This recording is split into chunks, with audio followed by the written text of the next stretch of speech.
교회력에 계속해서 절기들이 나오죠. 그래서 지금 대강절이 오늘부터 시작되어지는데 모든 절기는 자신의 신앙과 삶을 돌아보는 데 유익합니다. 그래서 금년도 대강절은 왜 오셨을까? 예수님께서 왜 이 땅에 오셨을까? 네 번 설교를 시리즈로 합니다.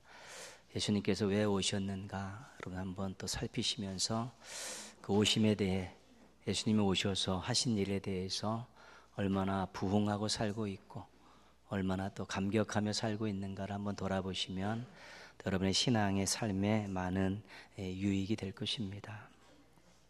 오늘 말씀의 주인공은 삭개오입니다. 우리 신앙생활을 오래 하신 분들, 또 교회 학교를 다니셨던 분들은 이 삭개오가 아주 친근한 이웃집 아저씨 같습니다. 설교 때 많이 들려줬고요. 또 성경 공부하러도 많이 나왔고, 또 뭐 연극을 하게 되면 또 삭개오도 또 연극의 중요한 소재였기 때문에 그렇습니다. 아주 친근한 그런 이미지가 있는 사람입니다. 오늘 말씀 속에 삭개오의 신상을 몇 가지 알 수 있습니다. 사는 곳, 아마 고향이겠죠. 1절에 여리고, 직업은 뭐냐? 2절에 세리장, 그리고 삶의 형편은 어땠는가? 부자. 외모의 특징이 있었는가? 3절 말씀에 보시면 키가 작다. 동네 사람들이 그를 어떻게 평가하나? 7절 말씀에 보시면 죄인 이렇게 되어 있습니다.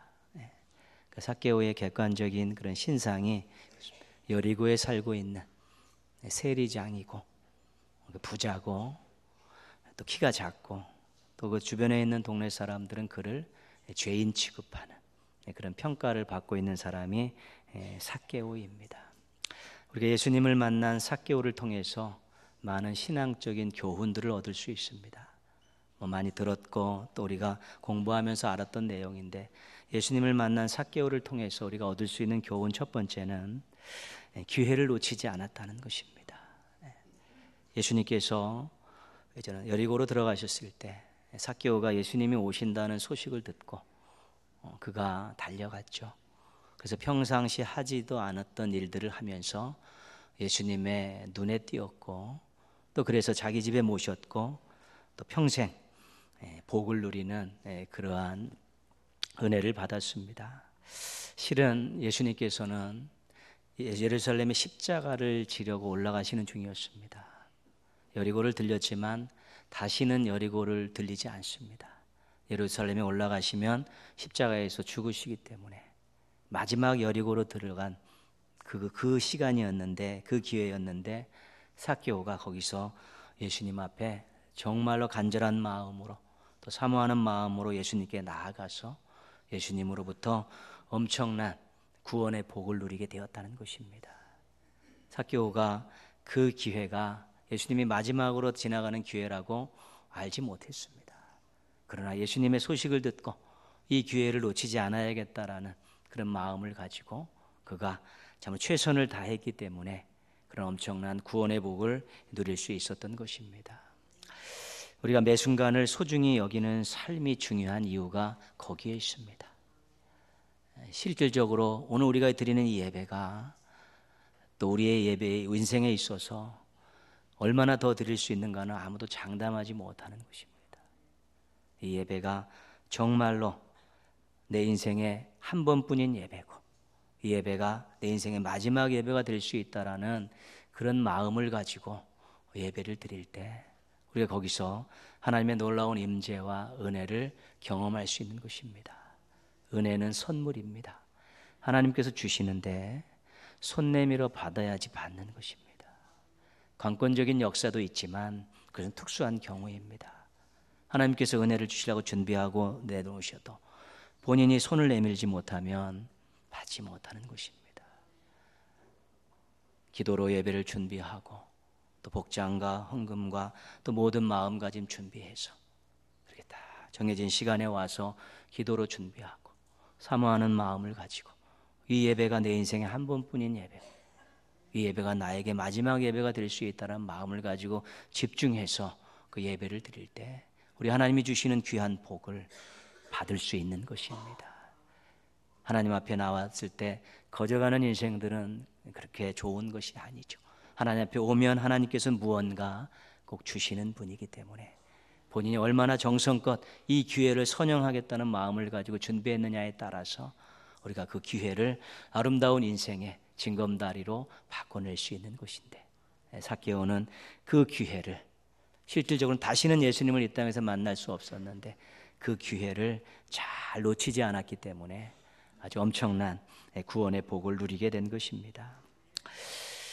두 번째, 삭개오는 주어진 기회를 잡기 위해서 가장 중요한 것을 걸었습니다. 아까 삭개오의 신상을 말씀드릴 때 세리장이라고 말씀드렸습니다. 세리들이 있는데 그들을 또 관할하는 어떤 직임을 가진 사람인 것 같습니다. 예수님 당시 이스라엘은 로마의 식민지였습니다.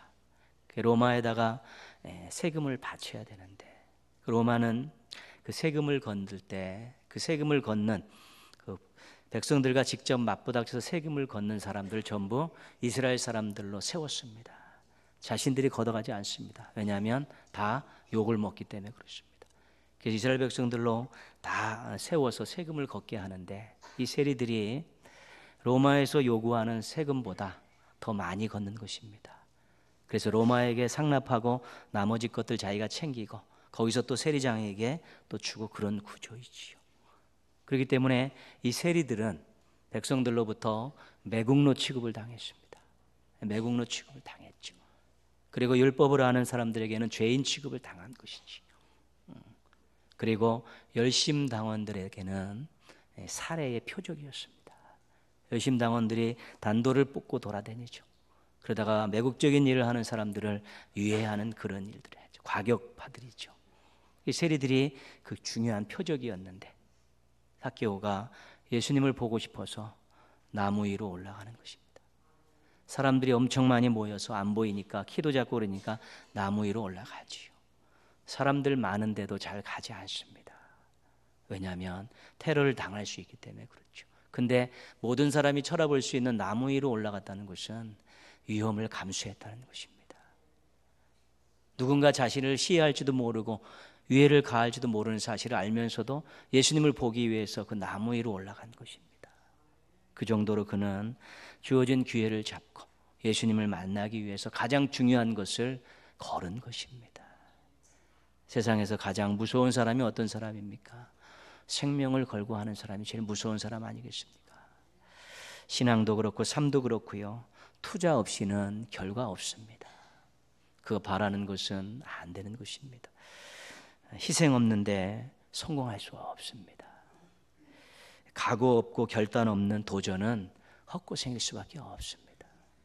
우리 삶에 있어서 무언가 한 단계 도약하고 무엇인가를 이루기 위해서 얼마나 수고하고 희생하고 노력해야 되는지 모릅니다. 신앙도 마찬가지입니다. 노력하지 않는데 성장하지 않습니다. 뜨겁게 기도하지 않는데 말씀 배우려고 마음 쓰지 않고 시간 들이지 않는데 신앙 성장 없습니다. 그것은 투자 없이 어떤 결과를 바라는 건 아닙니다. 여러분들에게 오늘 광고 시간에도 봉사에 대한 광고를 드리고 봉사하시라고 또 권해드리는데 실은 봉사하지 않으면 신앙 잘 성장하지 않습니다. 봉사의 자리에 들어서면 하나님이 나에게 귀한 걸 맡겨주셔서 감사합니다. 어떻게 하면 잘 감당할까 또 기도하고요. 또 동역자들과 함께 일하다 보면 신앙에 큰 유익을 얻을 수 있는 것입니다. 하나님의 일도 유익하지만 봉사자 자신들에게도 유익하기 때문에 여러분들에게 권면드리는 것입니다. 가장 중요한 것들을 걸었기 때문에 그가 엄청난 구원의 복을 누렸을 수 있었던 것이지요. 그래서 무언가 우리가 결단하고 각오하고 거는 그러기에서 놀라운 성장의 역사가 있을 수 있는 것입니다. 세 번째, 삭개오는 예수님을 만나서 파산한 사람입니다. 예수님께서 돌 무화과 나무에 올라간 삭개오를 보셨습니다. 5절 말씀 보시면요, 삭개오야 속히 내려오라, 내가 오늘 내 집에 유하여야 하겠다. 예수님께서 삭개오를 보셨죠. 그 사모함, 갈급함, 절박함을 느끼신 것 아니겠습니까? 다른 사람들과 다른 모습을 그 나무에 올라가 있는 삭개오를 통해 보신 것이지. 그 속에 무언가 구도자의 마음이 있고 열망이 있는 것을 아셨기 때문에 예수님께서 삭개오를 내려오라고 네 집에 가겠다고 말씀하신 것입니다. 삭개오가 즐거운 마음으로 자신의 집으로 모시고 아주 극진히 대접했습니다. 근데 거기서 어떤 대화가 오고 갔는가는 나와 있지 않습니다. 근데 삭개오가 예수님께 이런 약속을 합니다. 8절 말씀이죠. 삭개오가 서서 주께 여짜오되 주여 보시옵소서. 같이 읽습니다. 내 소유의 절반을 가난한 자들에게 주겠사오며 만일 누구의 것을 속여 빼앗은 일이 있으면 내 갑절이나 갚겠나이다. 자기 재산의 반을 가난한 자들에게 주고요, 자기가 정말로 속여서 빼앗은 착취한 일이, 갈취한 일이 있으면 4배를 갚겠다고 그렇게 선언을 했습니다. 삭개오의 재산을 우리가 100이라고 봤을 때 삭개오의 재산 가운데 부당한 방법으로 얻은 그 재산이 어느 정도였을까? 어느 정도 될 것 같습니까? 만약에 20이라고 하면, 삭개오가 부당한 방법으로 자기 재산의 20을 그렇게 얻었다면, 이 말대로 하면 삭개오는 마이너스 30입니다. 그가 부당한 방법으로 100 가운데 30을 부당한 방법으로 재산을 불렸다고 그러면 마이너스 70이고요. 50%를 부당한 방법으로 얻었다면 마이너스 150이 나오는 것이죠. 뭐냐면 파산입니다. 그렇게 재산의 반을 가난한 자들에게 주고 토색한 사람들에게 4배를 갚으면 최소한 20%만 자기가 부당한 방법으로 얻었다 할지라도 삭개오는 경제적으로는 파산입니다. 갚을 수가 없습니다. 갚으려면 빚을 내서 갚아야 되는 것입니다. 삭개오가 왜 파산 선고를 합니까? 예수님을 만나고 보니 그동안의 주인으로 섬겼던 이 돈이 아무것도 아니었다는 것입니다. 그동안 이것 때문에 사람들 힘들게 하고 백성들 고혈을 짜고 로마에다가 아부하고 그렇게 살았는데, 예수님 만나고 보니까 이게 자신이 주인으로 섬겼던 이 돈이 아무것도 아니라는 거예요. 그래서 예수님 앞에 파산 선고를 해놓고 예수님이 보배이십니다, 예수님 나의 전부이십니다라는 그런 고백을 하고 있는 것입니다. 여러분도 인생 가운데 예수님 다 만나셨죠? 아직 다 만나셨죠? 그러면 파산 선고 하셨나요? 여러분, 죄에 대해서는 파산 선고해야 됩니다. 예수님이 우리를 위해 십자가에서 우리 죄 때문에 죽으셨기 때문에 다시는 죄를 짓지 않겠습니다라고 선언해야 되는 것이고요. 그 다음에 우리 인생 가운데 매일 우리를 유혹하고 있는 것이 뭐냐면 주인입니다. 때로는 물질이, 때로는 명예가, 때로는 사람이 주인 되어지는 이러한 유혹 가운데서 나는 절대로 예수님 외에 주인 삼지 않겠다라는 파산 선고를 해야 되는 것입니다. 그래야 십자가에서 우리를 위해 죽으신 그 예수님의 은혜에 보답하며 살 수 있는 것입니다.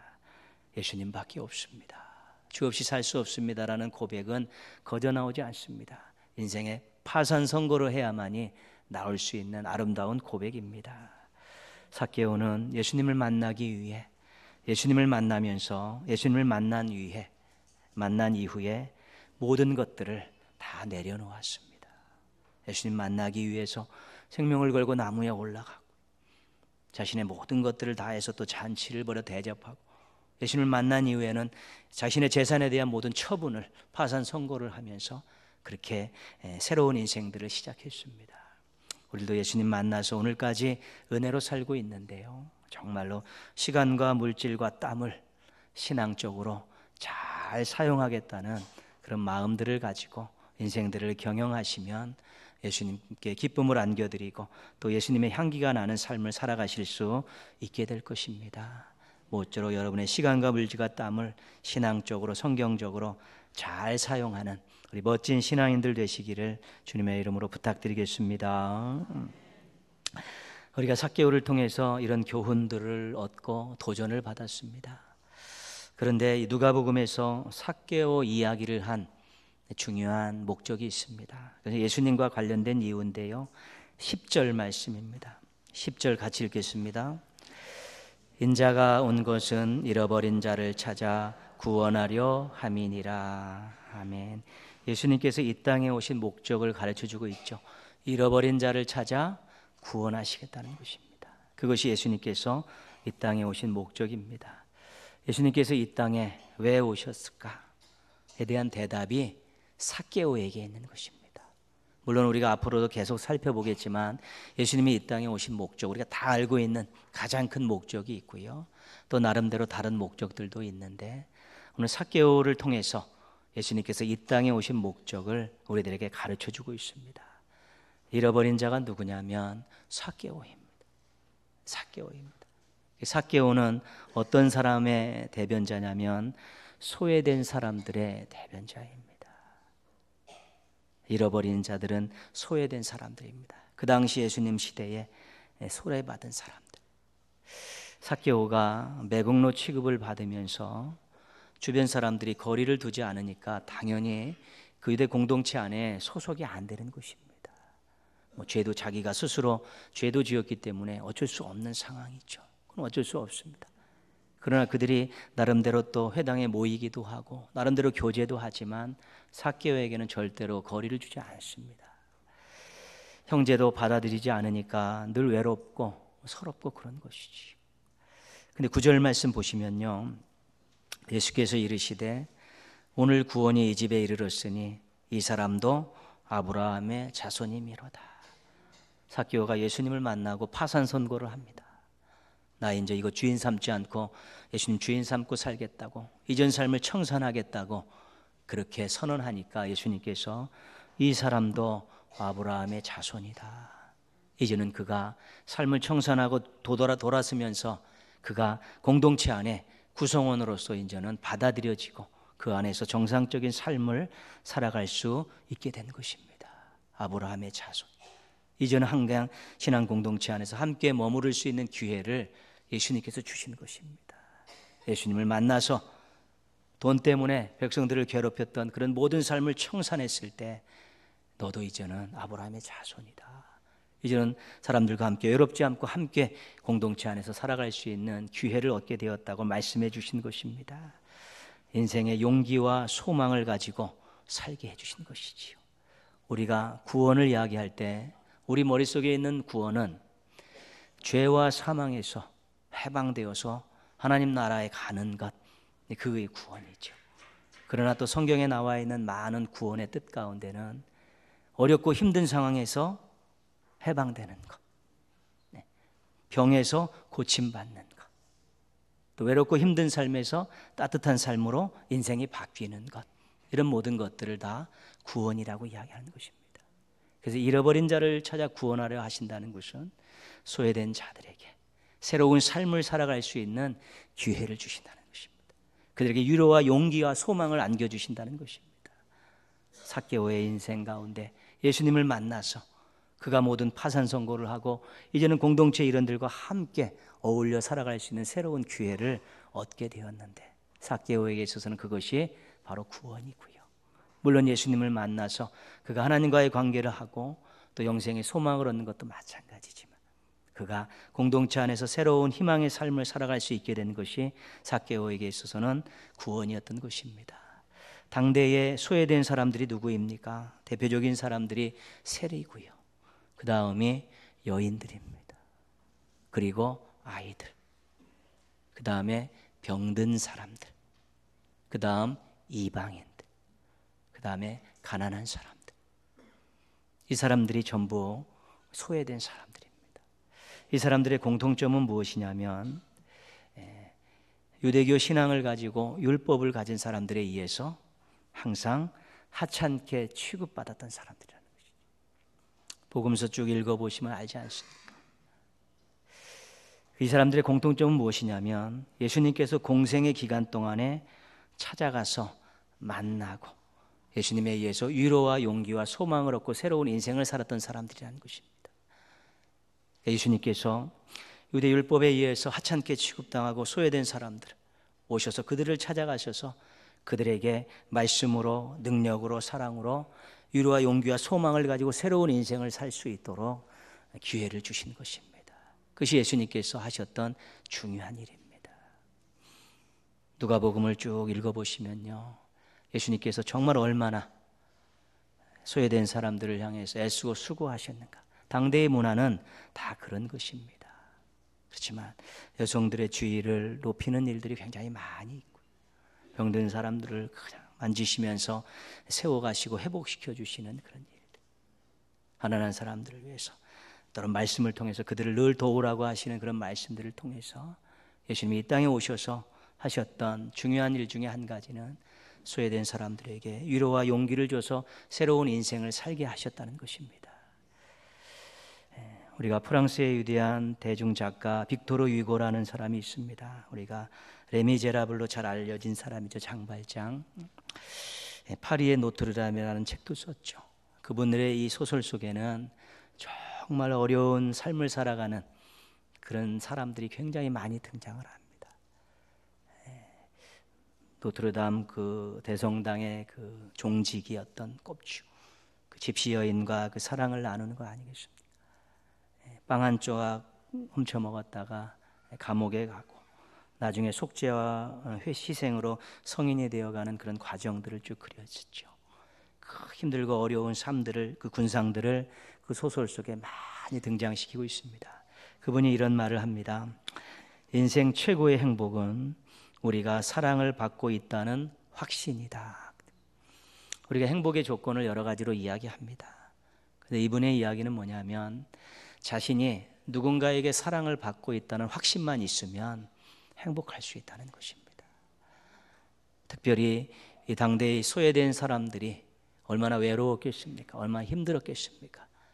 그 눈총들이 따가웠고요, 늘 거리를 두지 않고요, 손가락질을 받으며 살았던 사람인데 예수님께서는 다가가셔서 말씀해 주시고 또 만져주시고 같이 식사하시고 또 가르쳐 주시면서 그들과 함께 삶을 공유하는 모습들을 보았을 때, 그들이 세상 사람들은 우리를 사랑하지 않지만 예수님께서는 나를 사랑한다는 것들을 그들이 확신했다면 그들이 더 행복할 수 있었는데, 예수님께서 그들에게 듬뿍 주셨기 때문에 그들이 틀림없이 자신들이 사랑받고 있다는 확신을 가질 수 있었을 것입니다.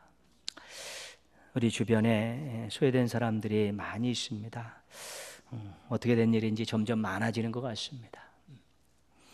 국가로부터, 사회로부터, 사람들로부터, 어떤 혜택으로부터 소외된 사람들이 굉장히 많고 또 많아져 가고 있죠.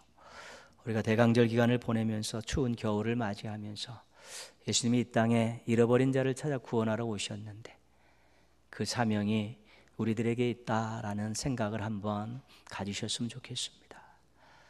다 그들을 사랑하는 방법은 다 다르겠지만 우리가 따뜻한 말로, 작은 나눔으로, 또 기도로 그들에게 주님께 받은 사랑을 전달할 수 있고, 또 그분들이 그런 걸 통해서 자신이 외롭지 않고 누군가 자신들을 사랑하고 있다는 사실을 알고, 더더욱이 우리 하나님께서 당신들을 사랑하고 있다는 사실을 알게 된다면 그 어려운 상황 속에서 또 힘을 낼 수 있고 용기를 낼 수 있고 또 아름다운 일들을 또 계획할 수 있게 되는 것입니다. 교회도 나름대로 계속해서 이웃을 향해 지역사회를 위해서 끊임없이 많은 것들을 또 베풀고자 노력하고 있지만 아직도 계속 해야 되고 또 많이 해야 되고요. 물질도 봉사자들도 많이 필요해서 일은 우리가 끊임없이 해야 되는 일들이고, 여러분 각자의 삶의 주변에서도 이런 일들을 여러분 나름대로의 방식을 가지고 내가 예수님의 사명을 이어가는 작은 예수라는 소명의식을 가지고 끊임없이 삶 가운데에서 베풀고 나누고 더불어 안고 또 더불어 살아가는 그런 삶의 모습들을 가져서 우리 사람들이 위로와 용기를 얻고 주님을 바라볼 수 있게 된다면 예수님께서 이 땅에서 하셨던 일들을 우리가 정말로 잘 감당하는 것이고 그것이 우리에게 얼마나 큰 복이 되는지 모릅니다. 우리의 눈은 남을 볼 줄 알아야 됩니다. 형편이 어떤가를 살필 수 있는 눈이 되어야 되고요. 우리의 귀는 그분들의 이야기와 또 한숨과 또한 탄식을 들을 수 있는 귀가 되어야 되는 것이고요. 우리들의 머리는 그분들의 행복을 생각하고 빌어줄 수 있는 그런 머리가 될 수 있어야 되는 것입니다. 하나님 주신 이 오감들은 정말 우리로 하여금 민감하게 반응해서 예수님께서 하셨던 일들을 따라가면서 또 많은 소외된 사람들을 찾고 듣고 또 나누고 또 다가서는 그런 일들을 위해서 주신 거라고 생각하고 또 삶을 진지하게 잘 풀어가신다면 정말로 예전에 맛보지 못했던 큰 은혜와 사랑과 복을 경험하며 살아갈 수 있게 될 것입니다. 예수님이 오셔서 하셨던 일들은 중요한 일들입니다. 예수님이 올라가셔서 하나님 우편에 계신데 그 모든 일들은, 이 땅에서 하셨던 일들은 교회의 위임이 되었고 또 교회의 구성원인 지체인 우리들에게 위임된 상황입니다.